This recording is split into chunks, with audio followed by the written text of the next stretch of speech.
Sevgili seyirciler, yeni bir programla tekrar baş başayız. Bugünkü konuğum sevgili Roni Aydındere, gazeteci, yazar. Sevgili Dere, hoş geldiniz. Merhabalar, hoş gördük. Nasılsınız? Çok sağ olun, teşekkür ediyorum. Sizleri sormalı. İki ayrı Teşekkürler. kıtadan röportaj yapmak muhteşem, muhteşem. Teknolojinin bu kadar gelişmesi hakikaten muhteşem. İletişim, haberleşme alanında sahip olduğumuz olanaklar gerçekten muhteşem. Bunu çok iyi değerlendirebiliriz. Halkımızın hizmetine sokabiliriz. Toplumsal aydınlanmaya müthiş bir katkı sunuyor. Teşekkür ediyoruz. Evet. Sayın Hocam, ben öncelikle gündemle başlamayı düşünüyorum.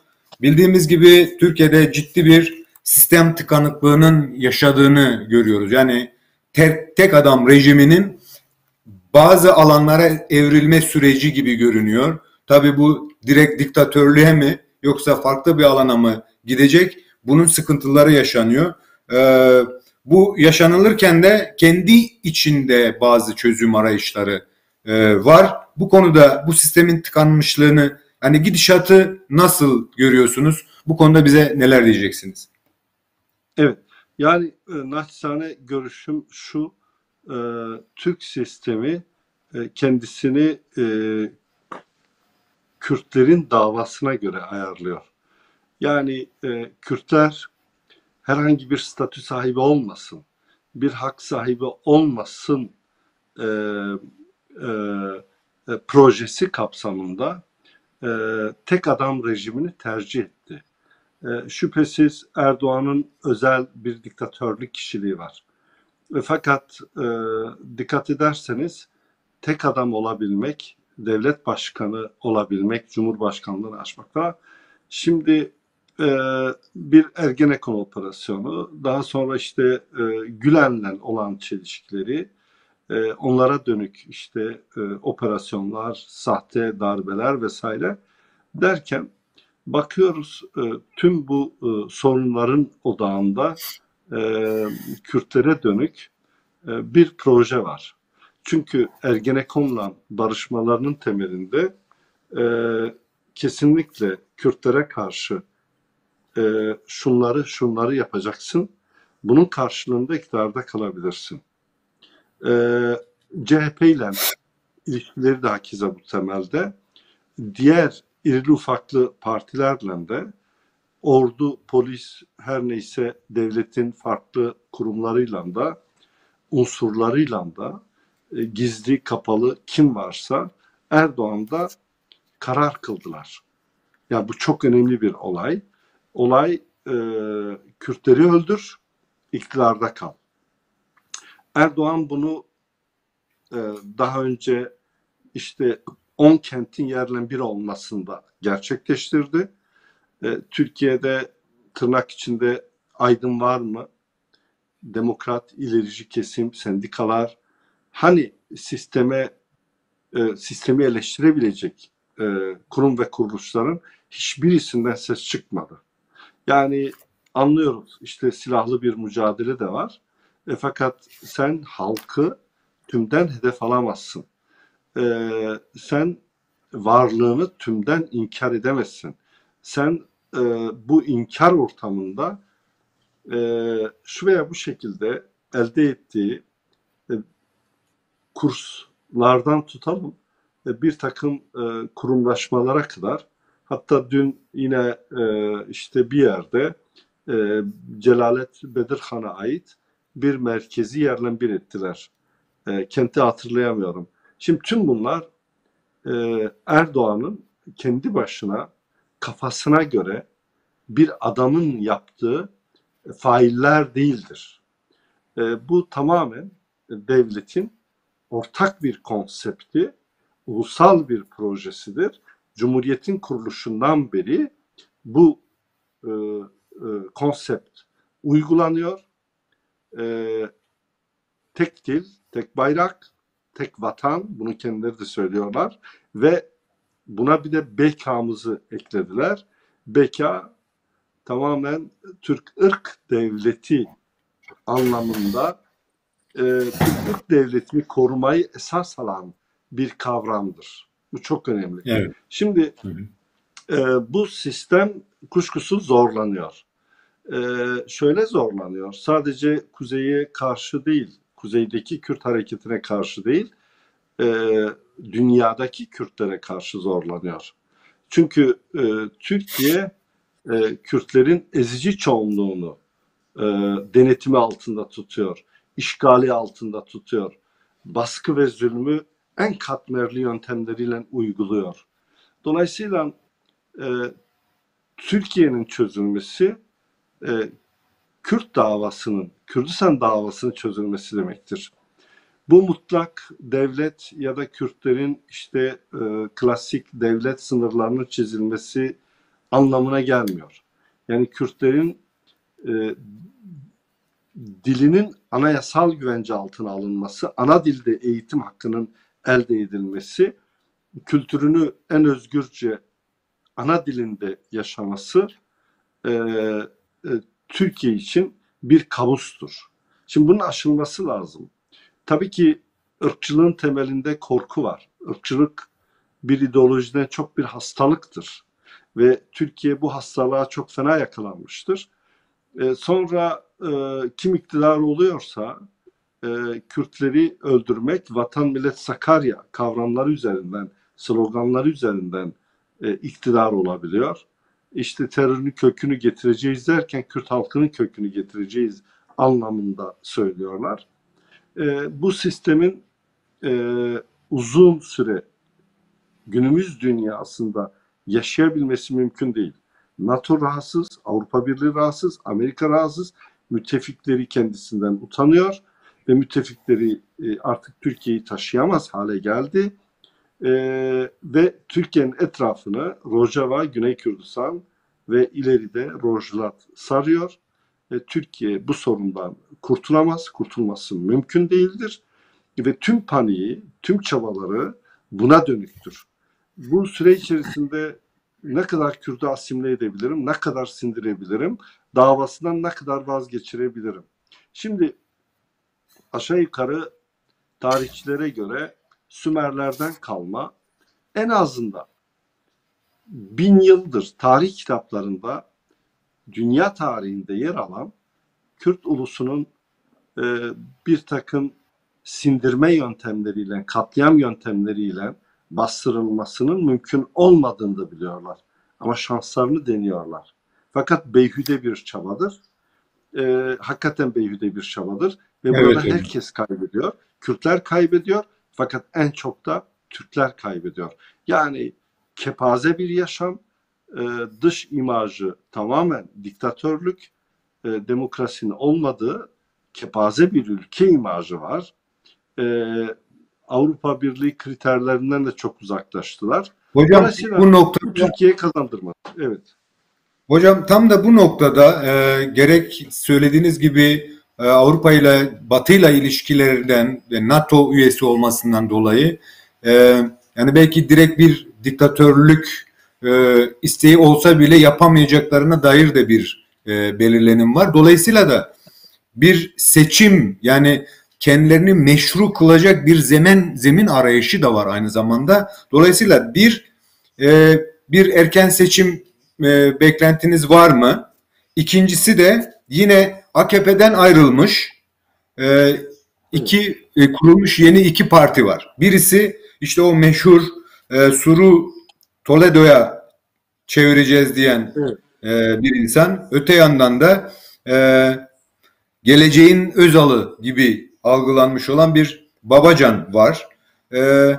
Bunların gerçekten sistemin kendini aşması için oluşturulan birer durum mu? Yoksa gerçekten de yine Kürtleri aldatmaya yönelik yeni bir sistem çıkışı yapıp yeniden sistemi farklı bir açıdan ama yine aynı rayın üzerinden harekete geçirmek. Şimdi yani bir kere Türkiye'nin her partinin kolay kolay çözemeyeceği, kafasına göre hareket edemeyeceği bir takım ilkeleri var. Yani misak-ı milli, tek millet, tek dil, tek bayrak biçiminde özetlenen bir konsept Yani bu. Tabii ki. Bunu herhangi bir partinin kendi kafasına göre çözmesi mümkün değil. Biz Özal'ın akıbetini biliyoruz. Yani Kürt hareketiyle kısmen bir takım diyalog yöntemleri arayışından ötürü Özal'ın zehirlendirildiğini düşünüyoruz. Ki bu doğrudur. Yani tam da o günlere tekabül etmesi bir tesadüf değildir. Dolayısıyla bunun Türkiye tarafından, Türkiye'li partiler tarafından işte tırnak içinde merhamete gelmek, işte demokratlığı, demokrasiyi kevşetmek anlamında değil de daha çok ben Kürtlerin geliştirebileceği çok güçlü bir takım siyasal atraksiyonlar, taktikler ve birlik konsepti bu düğümü, bu çözümsüzlüğü çözer diye düşünüyorum. Yani karşı taraftan beklemek hiçbir zaman mümkün değil. Ne Dava Partisi ne de işte Ali Babacan ya da işte herhangi bir partinin ya da İyi Parti ya da CHP'den böyle bir beklenti asla doğru değil. Buna katiyen katılmıyorum. Kürtler de bekasına dönmelidir. Yani beka şudur. Bir kere Kürtleri inkar eden, Kürtleri yok sayan, Kürt katliamlarının tüm kararlarının alındığı parlamentoyla bir şey mümkün olabilir. Yani bir tavır koymak mümkün olabilir. Ben bunun çok kolay olduğunu düşünmüyorum. Fakat bu olmadan mümkün değil. Mesela örneğin uluslararası düzeyde Kürtler de Türk parlamentosunda temsil ediliyor imajı var. Oysa tamamen yalandır. Yine hakeza HDP'nin başına gelenler korkunç boyutlardadır. Yani genel başkanları dahil onlarca milletvekili tutuklu, 10 binlerce üyesi ve çalışanı tutuklu, belediyelerine cebren el konulmuş ve bu tamamen ulusal ve uluslararası hukuka aykırı bir durum ve istediği kenti bombalayabiliyor. İstediği biçimde grup halinde insanları katledebiliyor ve bunu da aşarak işte şöyle diyelim, ilkel vahşi toplulukların dışında hiçbir toplumun gerçekleştiremeyeceği vahşetler gerçekleştiriyorlar. Örneğin mezar kırmak. Yani bu dehşet bir şeydir. Bu hakikaten herhangi bir toplum için dünyada bardağı taşıran son damla olabilir. Yani bu kabul edilmez bir şeydir. Ölümden öte yol yok. Fakat sen mezarları dahi kırıyorsun. Bu dehşet bir şey. Kimin yurdunda? Binlerce yıllık ana yurdunda ve daha sonradan gelmiş, demokrasi kuramamış, demokratik bir toplum olamamış bir devlet tarafından. Bu dehşet bir şey. Kabul edilmez bir şey. Ve bunun bumerang gibi kendilerine döneceğini çok iyi biliyoruz. Tarih bunu kabul etmez, halkımız bunu kabul etmez. Bu tamamen bu kin ve nefret gittikçe gelişiyor, içselleşiyor ve dolayısıyla duygusal bir takım bağlar vardıysa tarihten kalma, bunlar da tamamen kopmaya doğru gidiyor. Yani bu aşırı baskıcı faşizan yöntemlerin çözüm olmadığını ileride hepimiz birlikte göreceğiz. Teşekkürler hocam. İşte Babacan her şeyi böyle bir tıkla çözebileceğine dair bir veri yaygınlaştırmaya çalışıyor. Özellikle o boyutuyla ele almak istedim. Çünkü yine arka planlarında bir terör, Kürtler ve terör aslında eşittir mantığı ama diyor ki Kürtler ne istiyorsa verelim, ondan sonra da devlet terörü ne yaparsa yapsın gibi bir yaklaşım içerisinde. Tam da bu noktada yani kendileri sistemi aşabilmenin bir çabaları içerisindeyken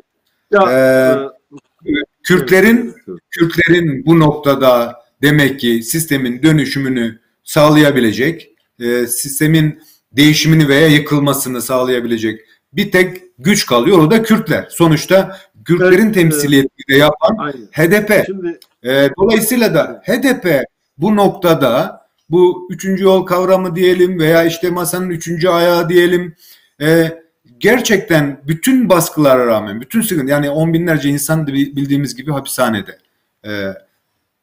Siyasi bütün kurumlar halen her gün baskı altında. Gerçekten pek HDP'nin Halklar ve Halkların Demokrasi Partisi adına burada yapabilecekleri çok şey var mı? Varsa nelerdir? evet. Şimdi bir önceki sorunuza dair şunu kapatayım. Evet, buyurun. Başına Abdullah Gül'ün ve İslamcı kesimin çektiği, ki Cumhuriyet'in kuruluşundan beri bunlar sürekli iki kamplıydı. Fakat bu iki kamp Türkiye'nin değerlerini paylaşmak, iktidar olmak kavgası içindeydiler sürekli. Yani bunların demokrasi derdi yok. Kürtlere karşı da sürekli birleştiler, birlikte hareket ettiler. Fakat Abdullah Gül ve bu son kurulan iki partinin biraz da şöyle bir kaygıları var. İşte Erdoğan ve avanesi bu İslamcı hareketi, Ergenekon ve CHP Kürtlere karşı çok kötüye kullandı ve bunlar çok büyük yolsuzluklar, hırsızlıklar yaptı ve dolayısıyla Türkiye'deki Cumhuriyet'ten kalma bu ezici çoğunluk güç gittikçe kriminalize, gittikçe kirlenmeye başladı. Bu imajı kurtarmak adına biraz da geliştirilen proje bu. Ama bunun Türkiye'ye demokrasi getirmek, demokrasi geliştirmek ya da işte Kürt halkının bir takım haklarını tanımakla bir alakası yok. Çünkü bunlar daha önce Cumhurbaşkanıydı ve yine bu iki partinin bugünkü başkanları bugünkü AKP'nin düne kadar kurmaylarıydılar. Ve bunlar döneminde de büyük katliamlar yapıldı, bombalar patladı, toplu kıyımlar oldu. Dolayısıyla kesinlikle bunlara kanmamak lazım. HDP'yi çok önemsiyorum. HDP 6 milyon oy almış bir parti. Kuşkusuz bu oyların ezici çoğunluğu, %90'a her ne derseniz deyin, tamamen Kürt halkının verdiği oylardır. Ben bir takım işte Türkiye'den bir takım demokrasi güçlerinin de katkılarını küçümseyemeyiz. Fakat asla belirleyici değildir. Fakat bunun karşılığında yine çoğunluk milletvekili o kesimden seçilmiştir. Hak etmediği halde, yani Kürt hareketi ya da HDP bu konuda çok aşırı bir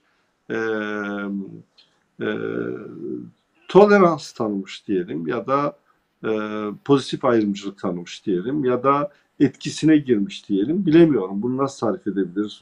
Bunun kendisine göre bir sosyolojik, psikolojik açıklaması vardır. Fakat seçilmişlerin nitelikleri tartışılır. Bir kısmı şüphesiz tecrübeli bir kadrodur ama bir kısmı bir davayı temsil edebilecek, bir halkı temsil edebilecek nitelikte değillerdir. Bunları parlamentodaki konuşmalarından görüyoruz. Bu katiyen şaibeli bir durumdur. Ben ayıptır söylemesi, babasına mektup bile yazmasını bilmeyenin milletvekili olmasını doğru karşılamıyorum. Madem ki Türk parlamentosuna seçilmişsin, senin siyasal bilincin, entelektüel gücün belirleyici olmalıydı ve Kürt halkında bu temsiliyeti hak edebilecek binlerce akademisyen ve bilim insanı vardı. Yine çok ciddi politik tecrübeleri olanları vardı. Bu vekil kotası olgusunda da çok ciddi sorunlar vardır. Ama küçümsememek gerekiyor kuşkusuz. Bu sadece bir dikkat çekmedir, bir eleştiridir. Çünkü madem ki seni inkar eden bir parlamentoda kalmak istiyorsun, o zaman seçilmişlerin, halkın vekillerinin donanımlı ve güçlü olması gerekiyordu. Kuşkusuz çok güçlü, bu davayı temsil edecek çok insan sayabiliriz. Ama hakeza parlamentoya seçilmiş Ve hakikaten bu davayı temsil etmeyen çok sayıda da insan vardır. E, Bunu bir yere bağlayamıyorum. Ama ben sonuçlarının çok iyi olmadığını düşünüyorum. Evet. Yani bu süreci aşmada bu bir HDP'nin muhtariyet seçimi değildi. Bakın bu bir muhtariyet seçimi değil. Ben o tamamen üçkağıtçılık üzerine kurdukları bir siyaset tarzı var. Buna karşı Türk parlamentosunda etkin, uluslararası hukuku bilen, ulusal haklarını çok iyi bilen, demokrasi, insan haklarını çok iyi yorumlayan ve bunu hakeza çalışmalarını projelendirerek güçlendiren, tüm baskılara rağmen çok önemli atraksiyonlar, çıkışlar, taktikler yapabilen güçlü kadrolara ihtiyaç vardı. Bu anlamda söylüyorum. Kuşkusuz evet. çok güçlü kadrolar vardı ama hepsi için söylenemez. Bu boyutuna dikkat çekmek istiyorum. Çünkü farklı bir takım duyumlar aldık. Vekil seçimleri sisteminde kafa kol ilişkileri, grupçuluk vesaire. Yani davanın ağırlığı, önemi hesaba katılarak buna uygun çok güçlü bir kadrolaşma gerekiyordu. Yani başından beri bunun gereklerinin yerine getirilmediğini düşünüyorum. Yani işte bize bağlıdır kişi. Bu son derece yanlış. Davaya bağlıdır olmalıydı. Davayı temsil etme gücüne sahip olmalıydı. Ben bir takım arkadaşların o kürsüde konuşurken bir lise öğrencisinin arkadaşlarına konuşma yaptığı hissini vermesinden utanç duydum. Bunu açıkça söylüyorum. Bir Kürt insanıyım. İzliyorum. Ben Selahattinlerin, Balükenlerin, yine Osman Baydemirlerin ve benzeri sayabileceğim çok sayıda yetkin arkadaşı iştenliklerini takdir ederken bu konuda son derece yetersiz ve bu temsil gücünü yetkisine sahip olmayan arkadaşlara da dikkat çekmek istedim. Evet. Hocam bu biraz da haksızlık olmuyor. Çünkü bir taraftan bütün kadroları içeriye tıkılmış bir partiden bahsediyoruz. Öte taraftan evet. Kendi iç hukukumuzun oluşmamasından kaynaklı gerçekten de oralara seçim noktasında veya sorumluluk alabilecek bireylerin ama korku diyelim ama karşıtlık diyelim bir noktada var olan gerçeklikler de var. Bu noktada aslında yine yenilemek istiyorum. Halkların Demokrasi Partisi bir tek karşıt bir muhalefet gücü olarak görünmüyor mu gerçekten evet. Türkiye'de? Yani o boyutuyla alırsak, yani o boyutu belki ben HDP'ye oy vermiş, destek vermiş ve HDP'nin desteklenmesi için çok sayıda yazı yazmış biriyim. Bunu inkar edecek halimiz yok, hepsi ortada. Fakat mesele şu, belli bir başarıdan sonra devlet bunu hazmedemedi. Baskıcı bir yöntem uyguladı. Burada çok güçlü kadrolar bu baskıcı yöntemi boşa çıkaracak bir plan, bir proje geliştirebilirlerdi. Yani bu davayı uluslararası platformlara taşıyabilme gücümüz vardı.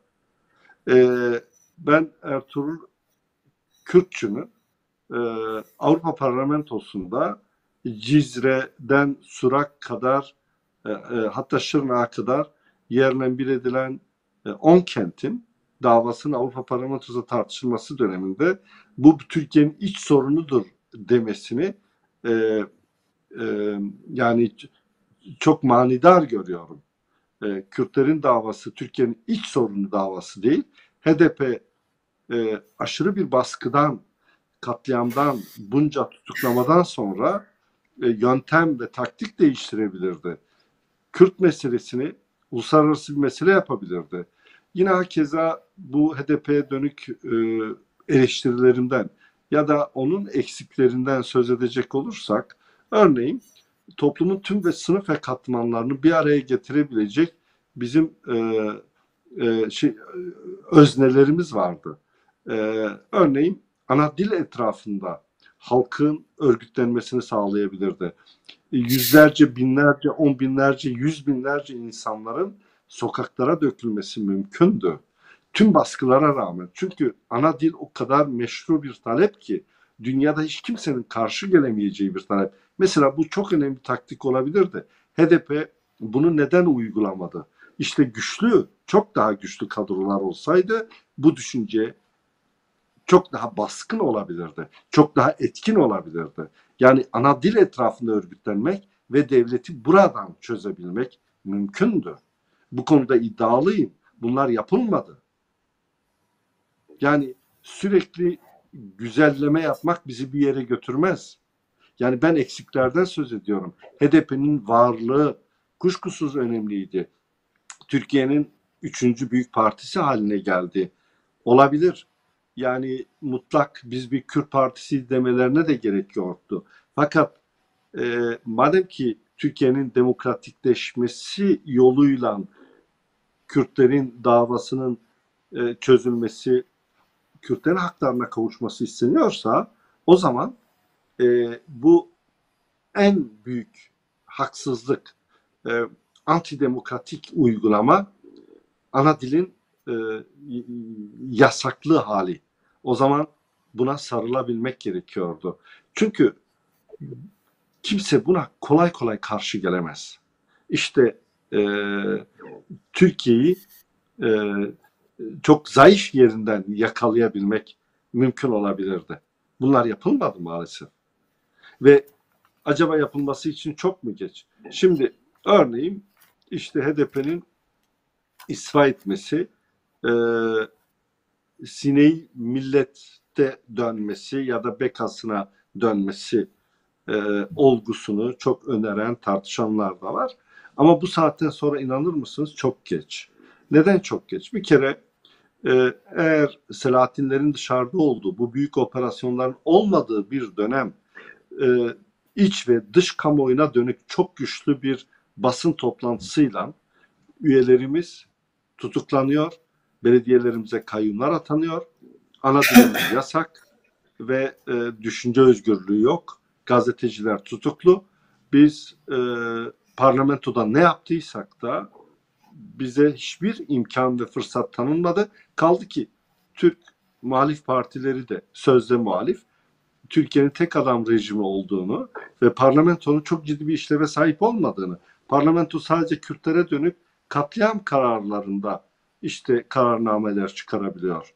Dolayısıyla parlamentonun da çok fonksiyonu yok. Ama o dönem güçlü bir basın toplantısıyla iç ve dış kamuoyuna dönük biz Türk parlamentosunu bırakıyoruz. Milletvekilinden istifa ediyoruz. Biz bekamıza dönüyoruz. Zaten önünde tutuklama var.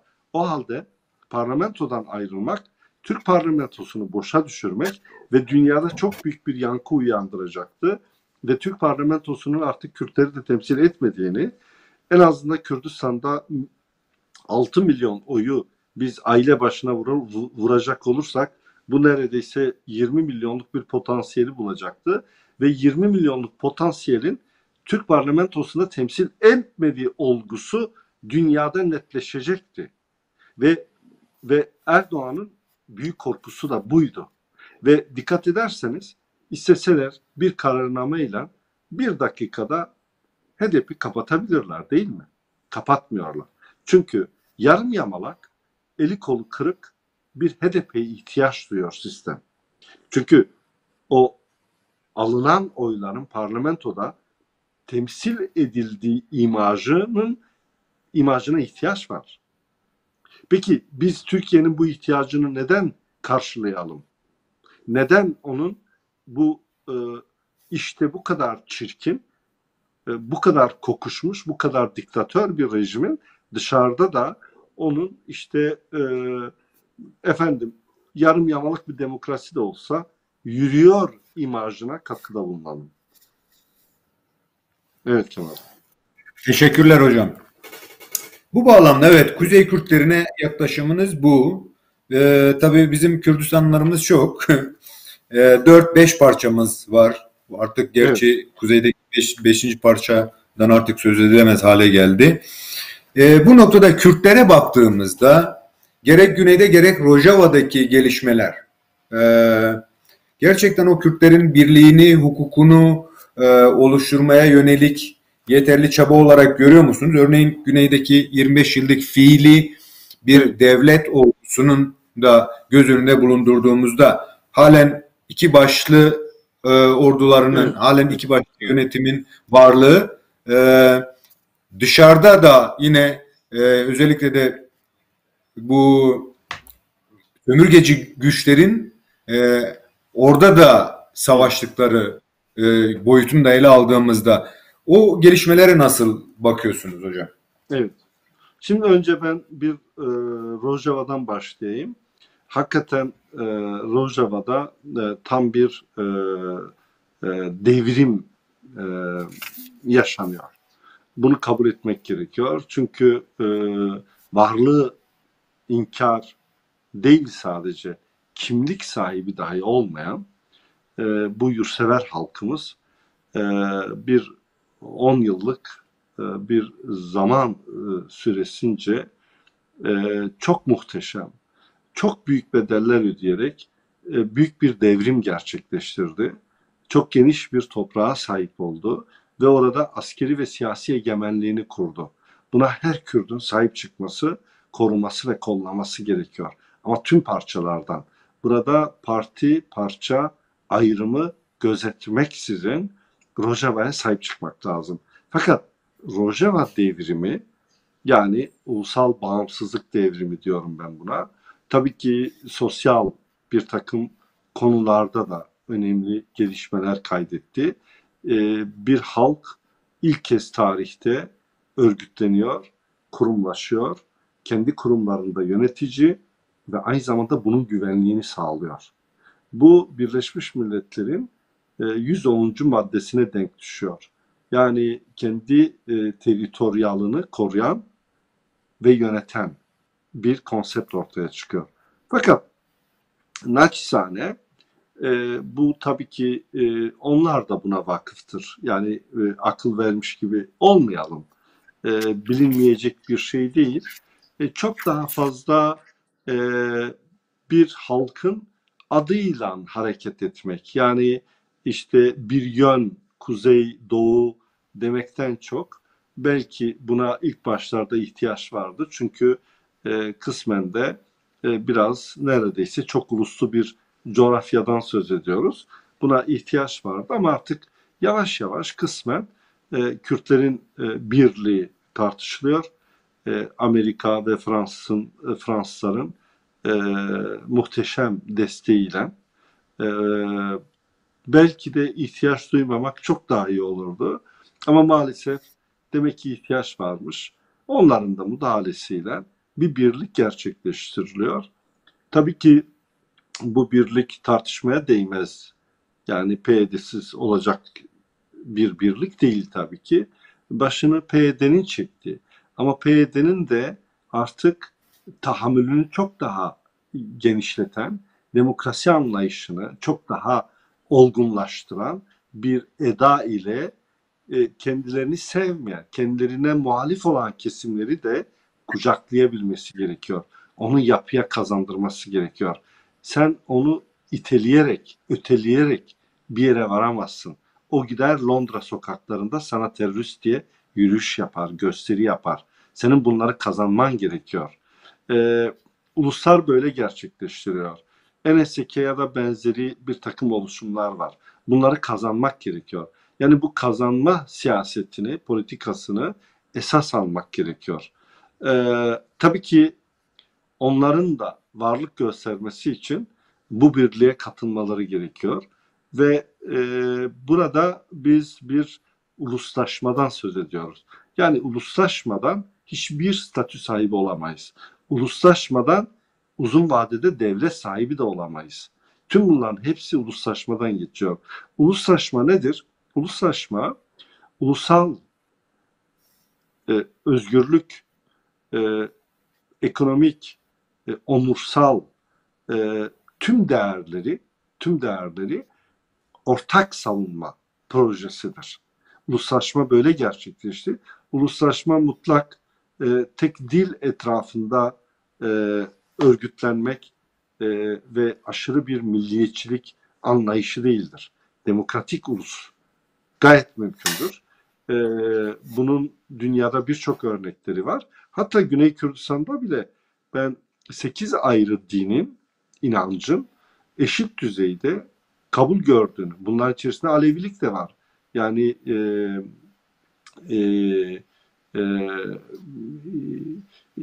belki de gerçek Alevilik, Yaresanlık, yani gerçek Alevilik orada Hristiyanlık kadar, evet Hristiyanlık kadar ya da işte Müslümanlık kadar bir din olarak kabul görüyor ve hatta kendi o din etrafında işte bunu bir inanç olarak sürdürenler parlamentoya milletvekili de taşıyor. Şimdi yine hakeza bildiğim kadarıyla 6 resmi dil var ve bu diller eşittir. Eşittir derken ulusal dil olması şart değil. O etnik unsurun, o milletin, o azınlığın her neyse, ben azınlık sözcüğünü de pek sevmem, yaşadığı coğrafyada, köy ve kasabada kendi ana dilini eğitim dili olarak kullanması, bunun yanı sıra ulusal dil olan Kürtçeyi de öğrenmesi. Ki bunu biz Kanada'da da görüyoruz, yaşadığınız ülkede. Bir Quebec var ama Quebec'in varlığı Kanada'yı ortadan kaldırmıyor. Tam tersine evet, Kanada'ya müthiş bir kalite katıyor, değer katıyor. Bunu İsviçre'de yaşıyoruz.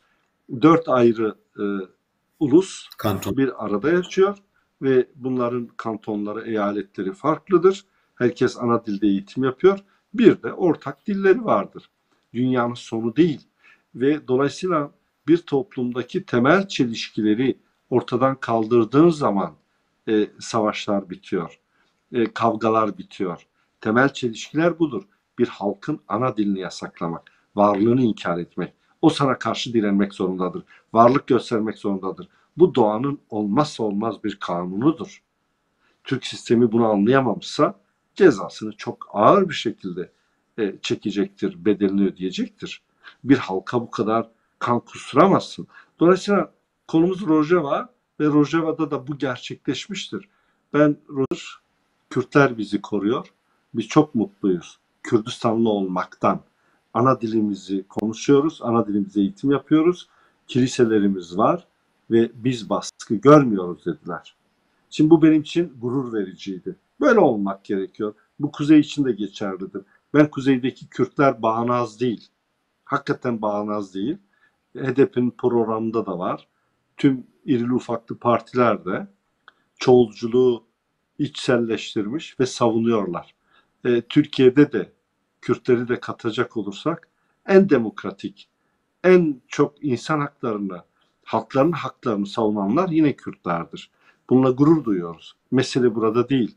Mesele karşı tarafın böyle olabilmesidir. Ama maalesef karşı tarafın böyle olabilmesi mümkün değil. Ama biz eğer bir takım dünyanın çok rahat bizi savunabileceği ana dilde eğitim gibi bir konu, bir hak etrafında mobilize olursak Türkiye'yi bu zorluktan kurtarmış olacağız. Zorluktan kurtarmış olacağız derken şunu kastediyorum. Yani işkenceci olmak kötüdür ya. Sapkın olmak kötü bir şey ya. Bu dünyaya bir kez gelmişken katil olmak kötü bir şey ya. Yani Türkiye'yi, Kürtlerin kendisini özgürleştirmesi, Türkleri de katil olmaktan kurtaracak, işkenceci olmaktan kurtaracak. Bu çok önemli bir olay. Şimdi Türklerin bu korkusuna sarsılacak. Kürt aydınlarının bir kısmı ısrarla diyor ki senin ne işin var Türkleri değiştirmeye, dönüştürmeye gibi yani çok mutsuz eleştiriler de var bu konuda. Evet. Ben Türkleri değiştirelim demiyorum. biz kendimiz mobilize olur, özgürleşirsek, biz kendi davamıza dört elle sarılırsak, karşı taraf çözülmek zorunda. Karşı taraf demokratikleşmek zorunda. Ama biz onları demokratikleşmeye kalkarsak, tüm enerjimizi, eforumuzu bu yolda sarf edersek, bu iş biraz zor. Kendimizi dağıtmış olacağız. Yani iki görüş birbirine çok zıt değil. Çok zıt değil. İkisinde de son derece iyi niyet vardır. Ama Kürtlerin mutlak birliğini güçlendirmesi, önemli ulusal değerler etrafında örgütlenmesi Türk sistemini düşündürecektir. Biz Kürtlerle barışmak zorundayız noktasına getirecektir. Bu anlamda söyledim. Teşekkürler hocam. Hocam tam da bu noktada aslında evet yani partilerimiz var, parçalarda kendimize artık yönelik hukuklarımızın oluşturduğu süreçler yaşıyoruz. Güney ve Rojava özelinde baktığımızda. Evet. Hatta Rojava'da belki Güney'den çok daha ileri bir çalışma, son partilerin bir araya gelişi, iki başlılığın ortadan kaldırılma istek ve arzusu ve dediğiniz gibi öbür halklarla ortak bir yaşamı belirleme adına.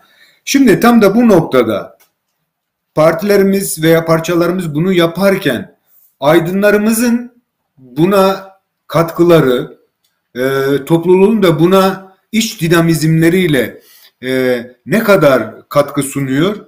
Özellikle şunun için soruyorum. Bu son Zinevarte olayında gerek aydınların gerek de sosyal kurumların çok ciddi çabaları oldu ve bir Brakuj'den dönüldü. Bu boyutuyla baktığımızda gerçekten aydınlarımız yeterli bir ön çekme, yol gösterici olma boyutlarını yakalamış diyebilir miyiz?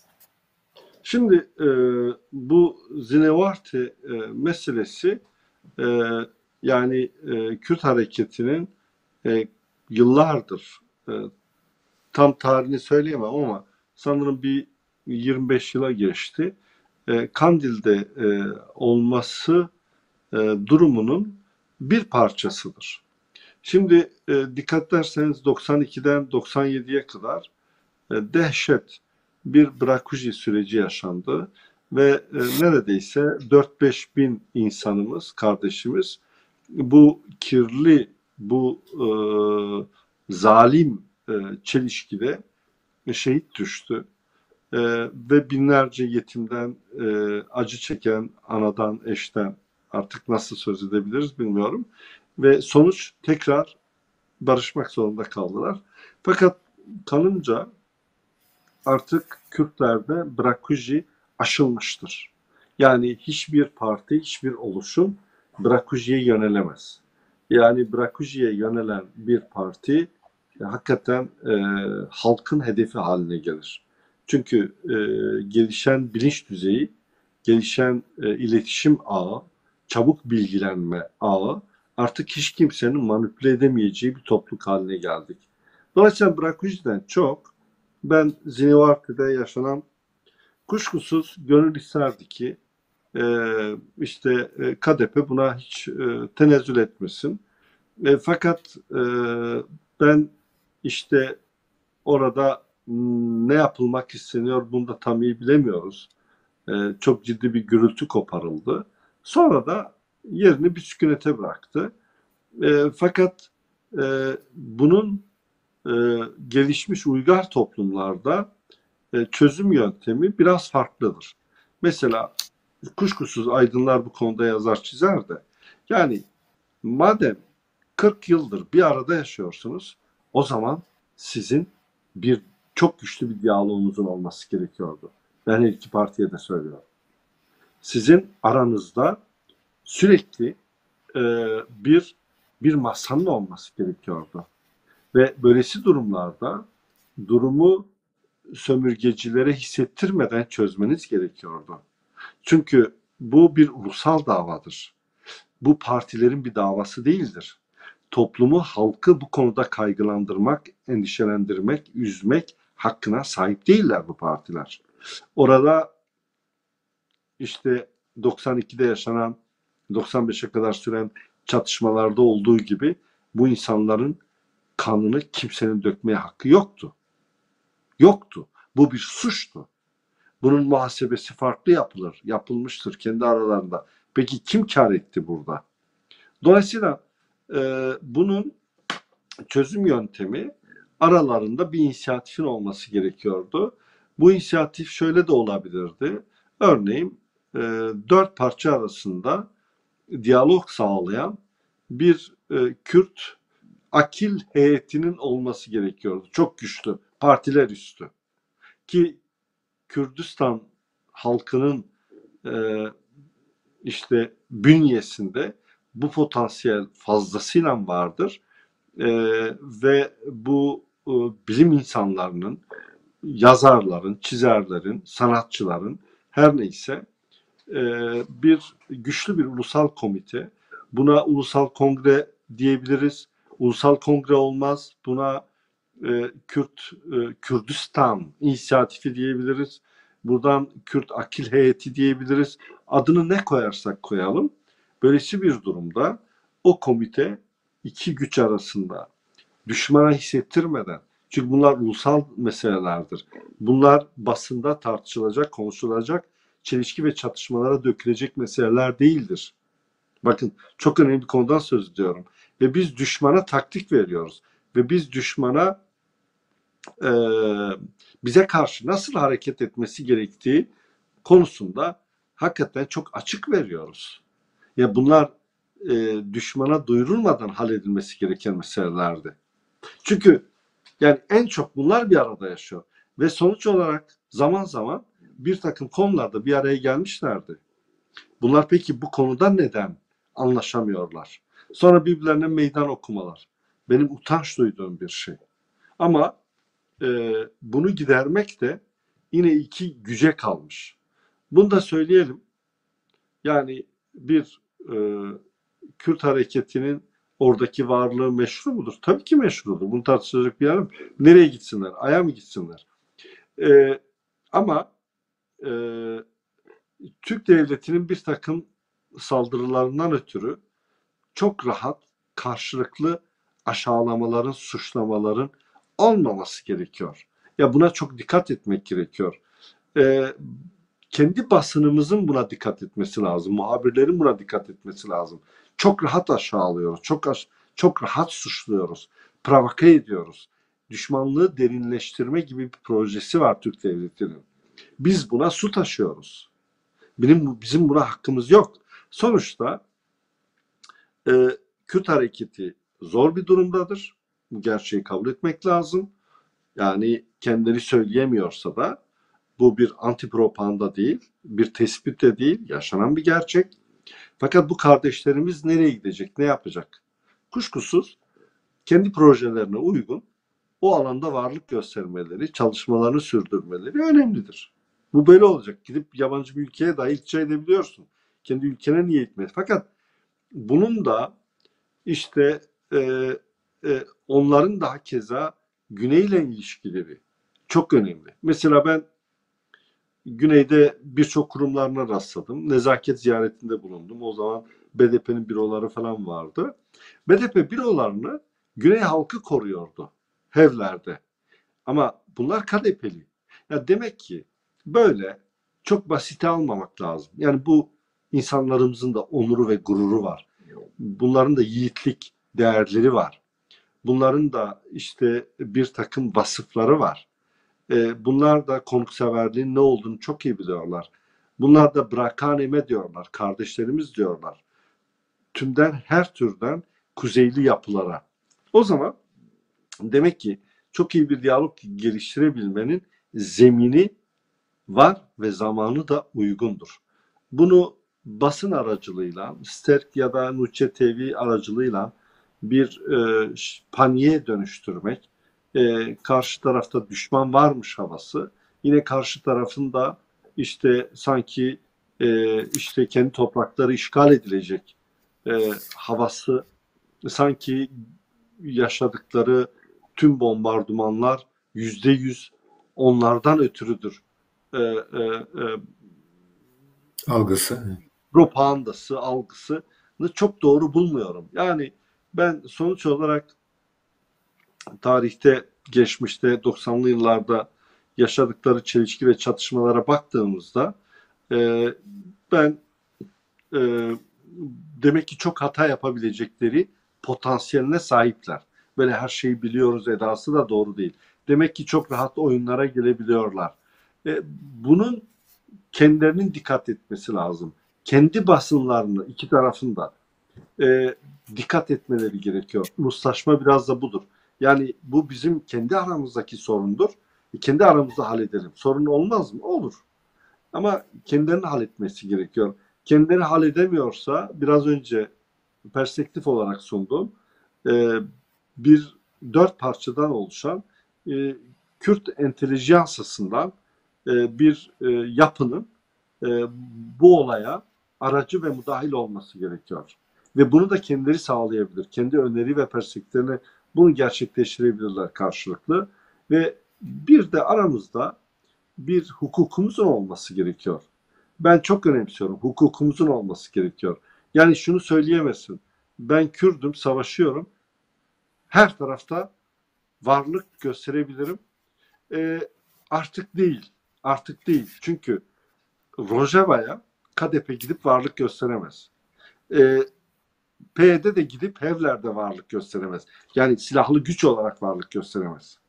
Ama bir kurum geliştirebilir orada. O da orada bir kurum geliştirebilir.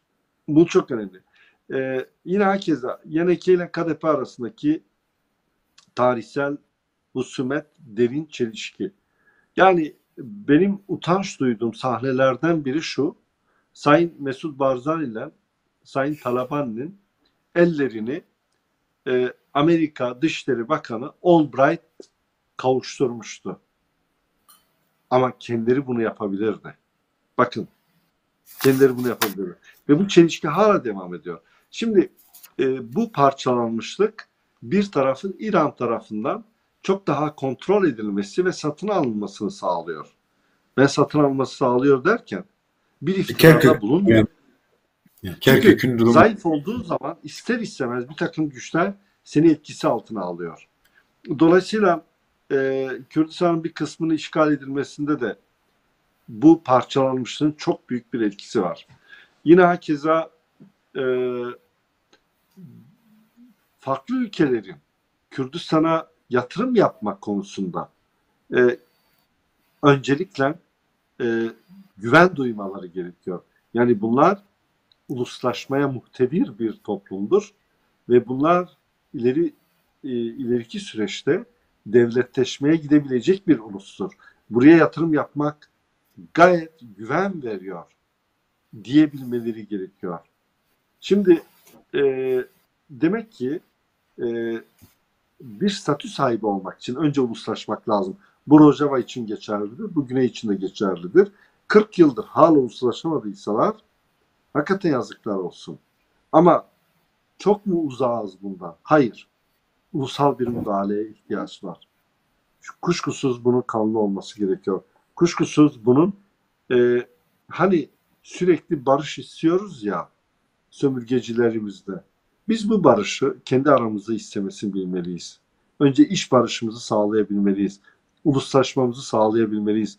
Bunlar gerçekleştikten sonra sömürgecilerimiz bizim taleplerimizi, bizim gücümüzü çok daha fazla ciddiye alabilirler. Teşekkürler Sayın Deren. Şimdi başka bir boyuta geçelim. Sizler bir dönem Kürtlerle ilgili birçok çalışmayı Birleşmiş Milletler bünyesinde de yaptınız. Çok geziyorsunuz, birçok ülke geziyorsunuz. Sanıyorum çok da dostlarınız var. O süreci değerlendirdiğimizde gerek diaspora bazında gerekse yine Kürtlerin diğer parçadaki şu ana kadar var oldukları zemin bazında baktığımızda yani o batılı bakışı yakalayabilme olasılığı var mı? Öyle bir kurumsallaşma yakalayabilme durumu var mı? Bir de en önemlisi gerçekten batıda Kürtlerin yeterince dostu olduğuna inanıyor musunuz? Bu konuda bize neler diyeceksiniz? Evet. Şimdi ben bir dostluklar konusunda şunu söyleyeyim. Maalesef dünyamızın bir gerçeği var. Bu gerçek şöyle. Dostluklar, ben tırnak içinde insanların, ailelerin, arkadaşların güçlü bağları, dostlukları olabilir. Fakat bu ulusların dostluklarına inanmıyorum. Ulusların işbirliği ilişkileri Çıkarlar. olur. Tabii yani ben bu çıkar kelimesini de çok önemsemiyorum. Çünkü zaten çıkar olacak. Yani her insan çıkarını düşünecek. Ama ben çıkarımı düşünürken ulusumun özgür olmasında benim bir kişilik kimlik sahibi olmak ve ulusumun, halkımın, dolayısıyla ailemin, dolayısıyla benim de geleceğim özgürleşecek. Yani dikkat ederseniz bireysel çıkar ulusal çıkardan da geçiyor. Yani diğeri sadece bireysel çıkar, çok kısır, çok bencil, çok dar, geliştirmeye, körelten bir çıkar. Ama bir de çıkar. Evet, evet. Benim hiç olmazsa çok güzel bir mezarım olsun Kürdistan'da. Eğer bir statü sahibi değilsem, bir devlet sahibi olamayacaksam, benim bir mezarımın yeri bile olmayacak. Benim adım alınmayacak. Ben bir yazar olsam, iyi bir yazar dünyada, kim beni alacak? Benim ulusum beni dünyada gün yüzüne çıkaracak. Bu çok önemli bir olay. Şimdi dolayısıyla benim değerlerimi kim var edecek, sürdürecek, bunu güçlendirecek? Benim yine ulusal projem. Ulus olarak özgürleşirsek bunlar mümkün olabilecek. Toplumların aynı zamanda işte iktisadi, coğrafik, teritoryal diyebiliriz buna. Dil, kültür, bir de ruhi şekillenmeleri var. Şimdi bizim hepimizin bir ruhi şekillenmesi var. Moleküllerimiz oradandır bizi oluşturan. Dolayısıyla biz biraz da evrensel düşünenler, ulusal düşünenler, ideolojik düşünenler, her ne olursa olsun bu halkın ayaklar altından kurtulması, özgürleşmesi bizim hakikaten birinci gündem maddemiz olmalı. Bizim en büyük sorunumuz, en büyük derdimiz, en büyük kavgamız olmalı. Teşekkürler Sayın Dere. Ama burada ben şey için şunu söyleyeyim. Diplomasi çok önemlidir. Fakat diplomasi çok ciddi bir iştir. Diplomasi tüm uluslarda büyük bir kurumlaşmadır. Bir ekole dönüşüyor. Dolayısıyla uluslararası ilişkileri okuyan 1000 öğrenci arasından 5 kişiyi seçiyorsun. O 5 kişi de diplomasi alanlarının, sahalarının tozunu yutarak, tecrübeli diplomatların çantasını taşıyarak yetişiyor. Diplomatlar çok zor şartlarda yetişiyor. Bizim maalesef böyle bir tecrübemiz olmadı. Böyle bir mirasımız da yok. Fakat hiç mi oluşturamayız? Oluşturabiliriz. Ben Rojava'da bunun çok önemli ölçüde geliştiğini, başvuruda da çok ciddi anlamda geliştiğini, son 20 yıldır yüzlerce Kürt gencini uluslararası hukuku, uluslararası diplomasi okumak üzere dışarıda yetiştiriyorlar. Ciddi bir zemin hazırlıyorlar. Fakat biz bir statü sahibi olmadan diplomasi sahibi olamayız. Yani bu bir gerçektir. Devlet sahibi olmadan da sen elçilik sahibi olamıyorsun. Konsolosluk sahibi olamıyorsun. Ülkelerle çok güçlü ticari ilişkiler geliştiremiyorsun. Mesela düşünebiliyor musunuz Kemal Bey? Güney Kürdistan'da maalesef federasyon olduğu halde kendi ulusal bankalarını kuramıyorlar. Buna hakları yok. Uluslararası yasalar da buna izin vermiyor. Bağdat'a bağlı olmak zorundasın. Hele hele özel bir banka asla kuramazsın. Demek ki federasyon olduğun halde. Bu çok önemli. Şimdi Rojava bir statü sahibi olmazsa, statü sahibi olduktan sonra sınırlı ticaret yapabilir. Örneğin Güney Kürdistan'la yapabilir vesaire. Hı hı. Suriye'nin iç işleriyle yapabilir vesaire. Ama devlet sahibi olmadan uluslararası ticaret yapamazsın. Güney Kürdistan yaptığı uluslararası ticaret Bağdat'ın izni dahilindedir. Amerika'nın baskıları sonucu. Evet. Şimdi dolayısıyla bu çok önemli bir olay. Bu koşullarda Rojava dünyaya 1 kilo mercimek satamıyor. Satamazsın. Sen bir statü sahibi olmadın mı pasaport sahibi değilsin. Dolayısıyla uluslararası hiçbir anlaşmada yer alamazsın. Bu gerçekleri görmemiz lazım. Bundan ötürü bir statü sahibi olmak önemli. Bunun ilk ayağı kuşkusuz federasyon olabilir, özellik olabilir. Hiçbirisine karşı değilim. Ama nihai hedefte de Kürtlerin mutlaka devlet olmayı amaçlaması lazım. Yani dünyada 22 Arap devleti varsa, birçok Türkiye Cumhuriyeti varsa, neden Kürtlerin de bir devleti olmasın? Bu devlet kuşkusuz Türklerle tümden ilişkileri kesmek anlamına gelmiyor. Yani bunun farklı formülleri bulunabilir. Bugün Avrupa Birliği'nde sınırlar ortadan kalktı. Yani bu Türkiye'nin bir fobisi olmamalı. İran'ın bir fobisi olmamalı. Ben Kürt sorunu, Kürt davası çözülmeden Orta Doğu'da savaşların sonunun gelmesine inanmıyorum. Tüm oyunlar, tüm çelişkiler ve çatışmalar Kürt davası üzerinde dönüyor.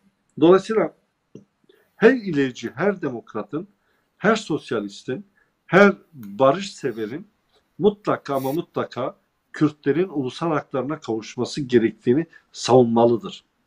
Bu savunulduğu zaman, Kürtler haklarına kavuştuğu zaman Orta Doğu'da bir barıştan, e, bir demokrasiden, hatta yeni bir Rönesans'tan, yeni bir e, e, doğuştan söz edebiliriz.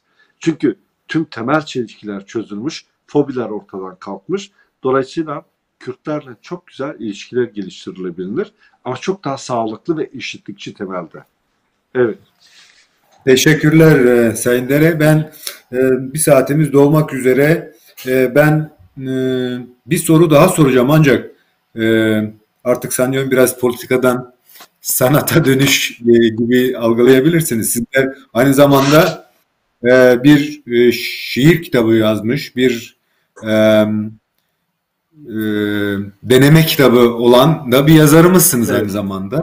Hatta edebiyat ödülleri almışsınız ve bağımsız gazeteci sıfatıyla da Birleşmiş Milletler'de konuşmalarınız falan olmuş. Evet. Bu boyutuyla bakıldığında yine Avrupa görüş ekseni etrafında da baktığımızda yani Kürtler bütün bu koşul bir zeminsizliklerine rağmen yine kendi iç dinamizmleriyle bir şeyler yaratma noktasına geliyor. Siz bu noktada bundan sonra neler yapmayı düşünüyorsunuz? Yeni çalışmalarınız var mı? Yani gerçekten Evet. Kürt'ün de böyle uluslararası e, görünürlüğünü ortaya çıkaracak ilişkiler yeterince kurulabiliyor mu Kürtler tarafından öbür ulus Evet. Evet. devletleriyle? Şimdi bireysel olarak elimde birikmiş 3 ayrı kitabım var. Eğer yetiştirebilirsem bu yıl üçünü de yayınlamayı düşünüyorum. Birisi roman, e, bir sürgün hikayesi etrafında Kürtlerin sürgün yaşamı. Diğer bir çalışmam gezi kitabım. Gezdiğim ülkeleri sosyolojik boyutlarıyla, onun siyasal boyutlarıyla tamamen bir inceleme, araştırma ve bir halkın kimliği, portresi. Yani o ülkeyi ziyaret eden birisi bu yazıyı okuduğunda o ulusu, o milleti çok yönlü tanımış olacak. İçinde işte onun kültürel değerleri, yaşamı vesaire. Bu Rusya'dan e, Küba'ya kadar, Amerika'dan işte Orta Doğu'nun birçok ülkesine kadar. Fakat burada Kürdistan'ın da birkaç parçası yer alıyor. Fakat benim bu gezi yazıları ve gezi çalışmaları çok sevildi. Bu 1, 2, 3 diye devam edecek. Hı hı. Bunu belirtebilirim. Bir de naçizane resim yapıyorum. Uzun yıllardır yapmadım. Geçmişte 9 ayrı uluslararası sergiler açtım. Çok da ilgi gördü resimlerim. Bir takım nedenlerden ötürü yapmadım. Fakat yeniden başlamayı düşünüyorum ama hani kendime bir düzen verirsem, resim biraz da zaman isteyen bir çalışma alanı. Farklı bir tarzdan. Bunun dışında şimdi gazetecilik çalışmalarım süresince Cenevre'de hani işte e, bir takım kurumlar ister istemez e, Kürdistan davası kapsamında çeşitli toplantılara davet ediyor. Sonra bu davet edilme olgusu Birleşmiş Milletler'e kadar uzadı. Ve Birleşmiş Milletler'e akredite aldım ve çalışmalara katıldım zaman zaman. Burada halkımızın sorunlarını gündeme getirdik. Devletler platformunda sanırsam Kürtlerde belki de ilkim bu konuda. Ama bu son derece yetersiz bir olay. Güney Kürdistan bu konuda çok önemli bir çalışma yürütebilirdi. Rojava hakeze yapabilirdi. Kuzeyli Kürtler de bunu yapabilirdi. Şimdi Birleşmiş Milletler neden önemlidir? Bir, dünyamız sanıldığından çok küçük bir gezegen ve aşağı yukarı 200 devletten oluşuyor ve dünyamızın parlamentosu ve dünyamızın hukuk kurumu, hakeza devletler hukukunu aşan her sorun Birleşmiş Milletler'e taşınıyor. Ve Birleşmiş Milletler bünyesinde tüm bu kurumlar var. Birleşmiş Milletler'e girmek için devlet olarak, halk olarak mutlak üye olmak şart değil. Ama Birleşmiş Milletler şöyle imkanlar tanıyor. Örneğin hükümet dışı bir örgüt kurarak Birleşmiş Milletler içerisinde yer almak mümkün ve orada çeşitli siyasi, diplomasi faaliyetlerini yürütmek mümkün. Yine hakeza bireyler, yetkin, diplomasi tecrübesi olan, uluslararası dilleri bilen, halkının sorunlarını gündeme getirmek isteyenler özel başvurularla akredite alıp Birleşmiş Milletler'de yer alabilirler. Ama kuşkusuz bu şahısların arkasında bir takım güçlerin olması gerekiyor. Kürdistan güçlerin olması gerekiyor. Bu kişinin bir misyon sahibi olması lazım. Diplomatik bir misyon sahibi olması lazım. O halk nezdinde. Diğer bir husus, Kürtlerin Birleşmiş Milletler ilişkisi artık yavaş yavaş olgunlaşmaya başladı. Yakınlaşmaya başladı. Çünkü Birleşmiş Milletler'e üyelik sorunu artık gelip kapıya dayandı. Yani Kürtlerin mutlak Birleşmiş Milletler'e üye olması lazım. Şimdi diyeceğiz ki bu nasıl mümkündür? Bu kadar parçalı halimizde gayet mümkündür. Çünkü Birleşmiş Milletler'in yasalarından kaynaklı şöyle bir avantaj. Evet. Hayır, sadece diaspora değil. Yani Rojava bir statü sahibi olduktan sonra Güney'le birlikte başvuru hakları vardır. Yani başvuru hakkının koşulu şudur. Bir, topraklarında askeri egemenlik ve siyasi egemenlik. Bu ikisi yetiyor. Başvuru, aday oluyorsun. Sonra tabii ki bu başvuru sürecinde çeşitli devletlerin desteğini almak gerekiyor. Diplomatik desteğini almak gerekiyor. Yani özellikle Birleşmiş Milletler'de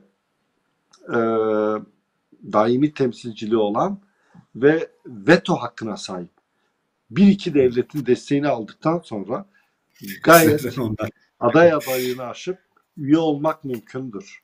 Bunlar mümkün. Ama bu konuda henüz bir çalışma yok. Fakat olacak. Emin olun ki olacak. Teşekkürler Sayın Dere. Sayın Dere, süremizi birazcık açtık. Önemli değil. Bu noktadan sonra sizin bizim unuttuğumuz, sormayı belki akıl edemediğimiz ama sizin öncelediğiniz, söylemek istediğiniz, seyircilerimizle paylaşmak istediğiniz başka bir şey varsa onu da alalım. Daha sonra şimdi halk olarak yaşadığımız koşullardan dolayı birbirimize karşı galiba biraz tahammülsüzüz. Yani biraz daha tahammüllü olalım. herkes her partili olmak zorunda değil. Ya da kişi mutlak partili olmak zorunda değil. Önemli olan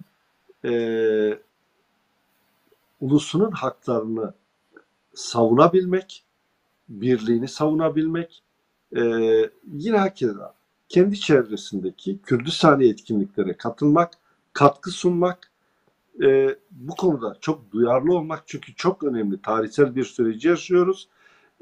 100 yıl gecikmeli uluslaşma sürecini yaşayan bu halk, tarihin ayaklarına getirdiği bu treni kaçırmaması gerekiyor. Bunun için çok duyarlı olmak, bulunduğumuz çevrede, arkadaşlık ilişkilerinde, dostluk ilişkilerinde mutlaka ama mutlaka bu davayı esas almak, bunun etrafında örgütlenmek. Farklı düşünebiliriz. Çünkü çok farklı sınıf ve tabakalardan oluşan bir halkız. Her ulus böyledir. Her ulus mutlak bir partili değildir. Çoğulculuk demokrasinin olmazsa olmazıdır. Farklı düşünmek demokrasinin olmazsa olmazıdır. Ve Voltaire'in güzel bir sözü var. Düşüncelerine katılmıyorum ama sen düşüncelerini savunmak için ölmeye hazırım. Birimizin her türlü görüşüne katılmak zorunda değiliz. Ama biz kendi bekamızda odaklanabilir, kendi bekamız etrafında örgütlenebiliriz. Çünkü bu bizim hem onursal hem de fiziki varlık nedenimizdir. Ve bu bizim ortak değerimizdir. Ve bunu savunmak Türkiye, Arap'a, Perslere zarar vermez. Onlara da kar getirir. Orta Doğu'nun aydınlanmasına katkı sunar. Devrimci temelde ideolojik olarak düşünürsen budur. Dinsel temelde düşünsen yine yol buraya çıkıyor. Nasıl düşünürsen düşün, barışı, özgürlüğü esas aldığımızda bu tüm değerleri elinden alınmış bu halkın haklarını savunmak devrimciliktir, demokratlıktır, yurtseverliktir. Teşekkürler Sayın Dere. Aslında daha da keşke uzatabilseydik. Kısa sürede sizlerle sohbet çok... Başka zaman isterseniz Kürtlerde sanat, evet, sanat... Örneğin gratoloji var sizin. Claude ile Rosa'nın hikayesi çok anlamlıydı. Evet. Yine de katılımınız için çok çok teşekkür ediyoruz. Ben size teşekkür ediyorum. Böyle bir imkan sağladığınız için. Evet. Çok teşekkür ediyoruz. İzleyicilere de selam ve saygılarımı sunuyorum. Teşekkürler Sayın Dere. Hoşça kalın. Değerli seyirciler, programımızın sonuna gelmiş bulunuyoruz. Yeni gündem, yeni yorum programında bir arada olmak üzere. Sağlıkla kalın, dostlukla kalın, güzellikle kalın.